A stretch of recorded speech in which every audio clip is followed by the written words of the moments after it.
3, 2, 1.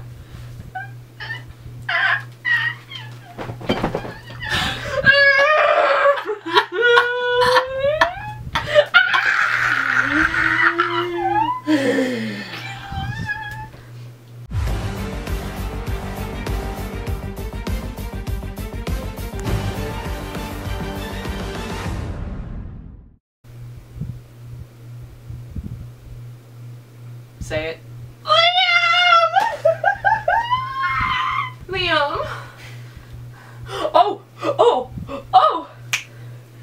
They mentioned Isaac. Thank you.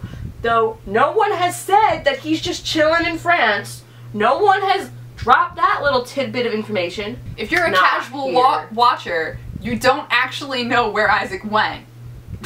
He just moved. He's not He's here. just gone. He's off the lacrosse team. He's not here. Also, while I'm super glad that Lacrosse is back, where was Danny? Danny, where were you? Fuck? Where were you? Are you still on the team, Danny? Because I didn't see you. You were at tryouts. More Danny. Listen, I really like Liam. His friend Garrett's a little bit of a dickwad, but I really like Liam. A+ to Liam for being turned so quickly. Yeah. I thought we were gonna get Liam A few episodes. for a few episodes. He was gonna be Human. human, and then he was gonna get changed. Props to Liam for being that good at lacrosse without being anything supernatural. Which led to some of the best scenes ever. Oh my god, Lacrosse. Lacrosse is back. Lacrosse is back. Much. Guys, Lacrosse is back. Did you know that Lacrosse is back? Are you happy that Lacrosse is back? God bless lacrosse. Lacrosse is back. Lacrosse is back. Lacrosse is back. Lacrosse is back. So, Liam made the team. Liam!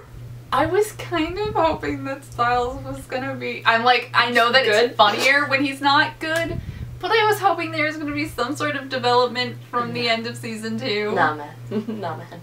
I realized that One you were time preoccupied being possessed, but is Liam? What we need to decide is, there's been a lot of talk in the fandom about how he looks a little bit like Colton Haynes, he's kind of cocky like Colton Haynes. You know, is he going to be Jackson 2.0, meaning that he would want the bite and he's kind of just going to be like, yeah, now I'm better than all the lacrosse players? Or, which I really hope is the case, is it going to be the second option, which is, you know, he's going to have some trouble adjusting. Maybe he resents Scott for a little bit because maybe he's a bit more like Scott in The Bite Is Not a Gift. Oh my god. Scott's, okay, I love Scott too much. Scott's not gonna pull a Derek. He's not gonna pull a Derek. Okay. If you say we're brothers now, I swear to God, I quit, I cry on the floor, I'm done. I'm done. I don't do think it. he's gonna do that. No. He's not a Jackson 2.0 because Liam is just a little cocky when it comes to lacrosse, whereas Jackson was just a full-on dick. I love Jackson, but like he was a dick. But I don't think he's gonna resent Scott for the bite either. Because I mean, like if that hadn't happened, he would have plummeted to his death. I don't think that he's that. I think I still stand by that. If Scott didn't bite him, he still would have caught him. I feel like the bite was shit, just in case.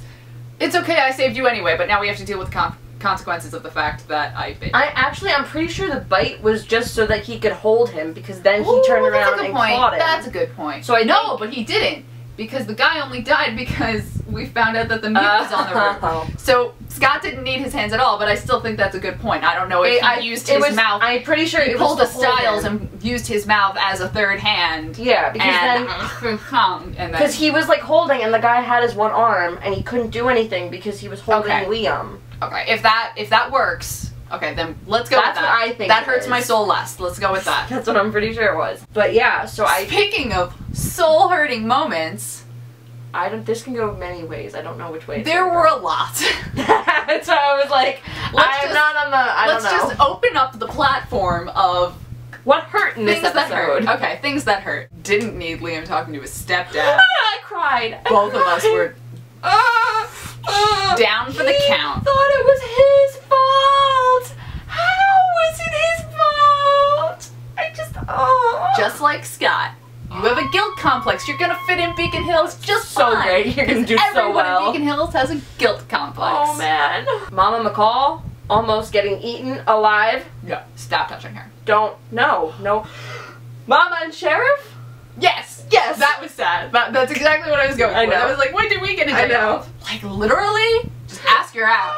Ask her Go for out. coffee. Go. You get your day Go. off together. Okay, let's start from the beginning. So we'll do Skira first. Okay. Oh, wait. Tiny one first. That was adorable. I just kind of sat there like, Scott, why did you do that? Scott, no. Scott, no. Scott. Until we got to class, you're just like, Oh God. Which then, hold on. We would like to issue a formal apology to for true alpha. ever doubting the true alpha Scott McCall ever. I was Ever. so sad. I was so afraid that your nerves were gonna get the better of you. I'm like really disappointed in myself that I was like, I'm appalled at you, Scott McCall, because that was not okay. I'm like really disappointed in myself, and I would just again like to apologize because I should never have doubted you. You are true alpha, Scott McCall. An angel above all angels. I'm so sorry. We were wrapped up in the moment, and then he just left, and then it was like a good few seconds of her just sitting there, and we were like, It was so sad for no! Hero. And we said things we didn't mean. We didn't mean it. We were wrapped up in the moment, and Scott McCall will forgive us. And then Scott McCall burst open through that door, swagged right in, and was just like, mwah, mwah, mwah. Hashtag not a chase kiss. And then, okay, Here we go. Wait, can we talk about this kind of leads into it, the Lydia Malia scene? yes we can. First of all, okay, which led into that, Styles, that was a date joke. That was a date joke through and through. Talking about restaurants and tipping, that was a date joke. That was a date joke. Ask her into a restaurant, just ask her. Date joke, go! And Lydia was just kind of like, there are other things that math is useful for, and he was just like, no, date joke. Dates. No, only think about dates. That's No. it. That's all you need. But then at the board, Malia didn't know what was going on, and she was like looking at Lydia, and she was like, ah. And Lydia was like, X equals 25. And it was so great. It was fun. Friends. Although, let's be serious, in public school, that's never gonna fly because you didn't show your work. It's true. But, doesn't matter because that's one step closer to not eating Lydia in the depths of winter. Yay! Progress! Start your flailing in 3, 2, 1.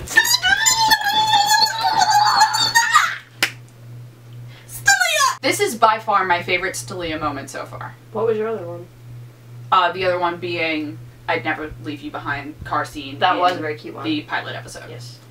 But I think this, it just blew me away. It was so cute. Jesus Christ. I was ready to puke. How do I from the cuteness? How do I put this in words? Okay. It was like a hiss and a growl at the same time. This is the relationship development that I was really worried we weren't gonna get. But we got. And I know, okay, yes, there was a lot of physical contact. Also, That one noise. if you ever make that noise on television again, I cannot promise that I'm gonna survive it. And then, Color coding. on top of the physical, Color coding. there was the emotional, the personality. Is that either, and whichever way you spin it, It's still hella cute. it's perfect. It's still because either Malia did that, and Styles is like, oh hey, I do that too. Look at that. Oh, twinsies, that's so cute. And then smiled and kissed her and it was cute. Or she picked it up from him, which is also super cute. Either way. It's also going to indirectly inspire him to put the board back up. Oh, I hope it doesn't go back up. It's going back up. That was a thing. I want him to have a bedroom. Put that shit in a room that's not where you sleep. If they had the money for that, they wouldn't be in a problem. I'm sure there is some closet in the, turn it into a, do it in the study, just don't put it in the same room that your bed is in. Anyway, Stalia, super cute. Skira, super cute. Scott doesn't even know that she's on the team yet. I know! Did not know Kira was in danger of moving. What are you doing, No. Mama? No. Listen, Mrs. Yukimura, you were not that great of a person last season, but You're walking on thin ice. Yeah, no, you're not fucking moving. Sorry. You can't just tell your daughter she's a supernatural fox and then be like, okay, we're gonna move you back to where there are no other supernatural creatures now and you're just gonna have to suffer alone. Bye. You know what No. Kira had to say to that? No. Baton twirl my lacrosse stick right in your face. Ha! Cute smile, march out. Yeah, no, you can't touch this. Can't touch this. Parish was super awesome today. Except when he thought that the body-shaped packages Listen!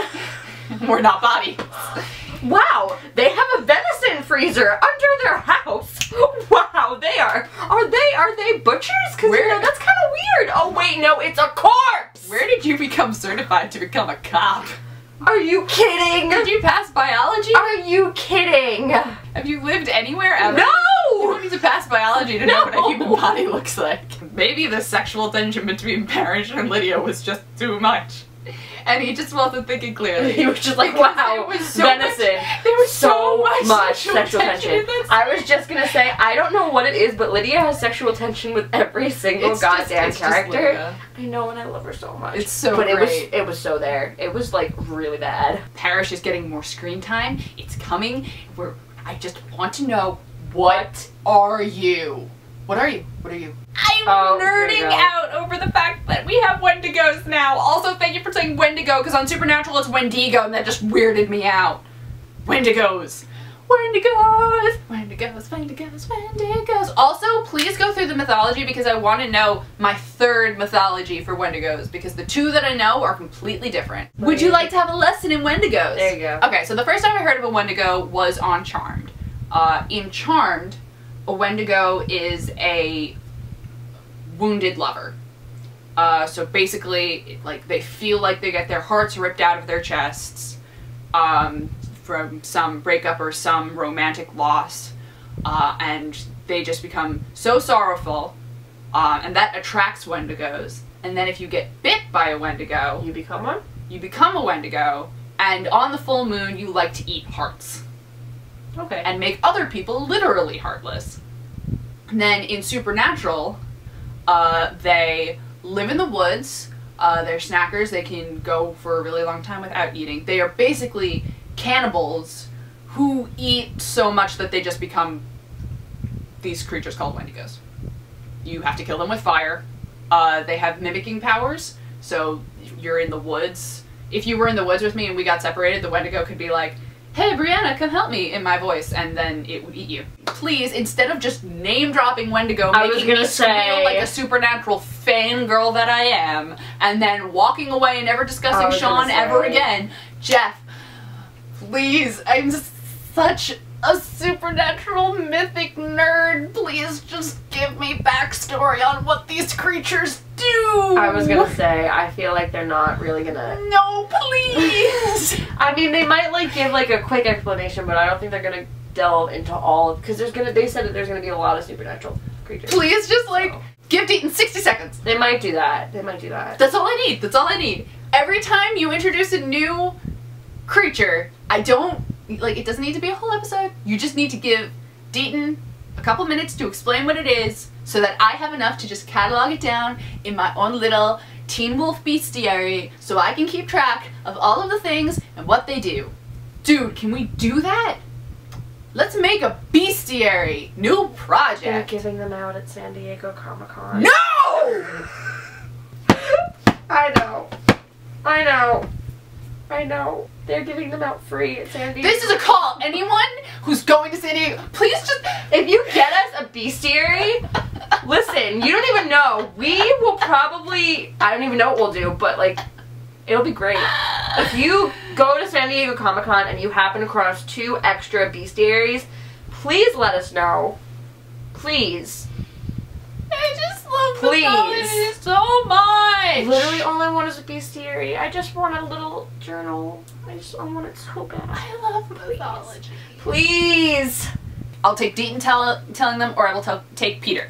Which brings us to the Hales, which we haven't discussed. That's what I was missing. I still don't understand what it means that Derek's eyes are yellow. This seems to be very important to him. Brayden feels like Brayden is like letting on that she knows, but then didn't really say anything. I don't know if he's just like naturally, like, if he's like, for lack of a better term, if he's like lost his edge because it's like changed his person into the temperament of a person who did not kill their first love. That is the only meaning that I am deriving from Brayden, and that doesn't make much sense to me. Because he still pretty much seems like Derek. I just, like, I can't think of a reason that Jeff would change his eye color that would, like, heavily affect the plot. Like, I don't understand. There's obviously some unforeseen circumstance that we just don't know. We just don't know. I feel like it's gonna be like he's not gonna be able to do something anymore. That's not a good look. Because I'm pretty sure Jeff says, like, word for word that it was going to be a negative change. Yeah. Jeff is a very big psychology person, as we have noticed. Why do you do this, Jeff? As we have noticed in all of Teen Wolf, he's always popping in psychological terms. And/or Criminal Minds. So as we know that Jeff is very heavy on psychology, in psychology, negative isn't used in terms of bad. It's used in terms of something has been taken away. If he meant the change was negative, he could have just meant, like, as in the whole him killing his first love, killing an innocent got taken away, hence his eyes are now yellow. But what is that gonna... I don't know what it means, but it's all that I can try and make sense out of this, because I don't know what any of this means. Then why are we doing it? If that's literally all it's gonna be is that Derek's got it, that Tyler Hoechlin's wearing different colored contacts. I mean, then why are we doing it? I mean, it could be like something else, but like it might not necessarily be bad. And maybe Jeff was trying to trick people into thinking it's bad. Although I also don't think that he'd go that far. Like, I feel like he wouldn't think about it that much to purposely say negative. I don't know. Brayden was in her bra. That was the thing that happened with Brayden. She was in her bra. Derek was there. Derek was in that room. Derek was there. Not facing her. The sexual tension there. It was high. It was high sexual tension, and they weren't even looking at each other. No, and then when they were, though. Wait a second. Oh, no. Props to Derek Hale for not using looking? the phrase. No, for saying to her, "Why should I trust you? I don't know anything about you. Look at you learning from your mistakes, Jennifer Blake."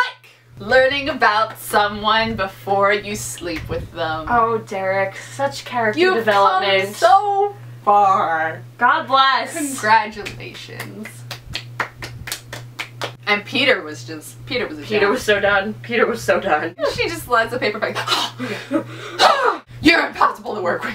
Frustration at an all-time high for Peter Hale. He's so great. I love Peter Hale. I will shout it from the heavens. I think that sufficiently covers the highs and lows of the episode. So, we're just gonna go. Bye, guys. Deuces. You want me to put that in?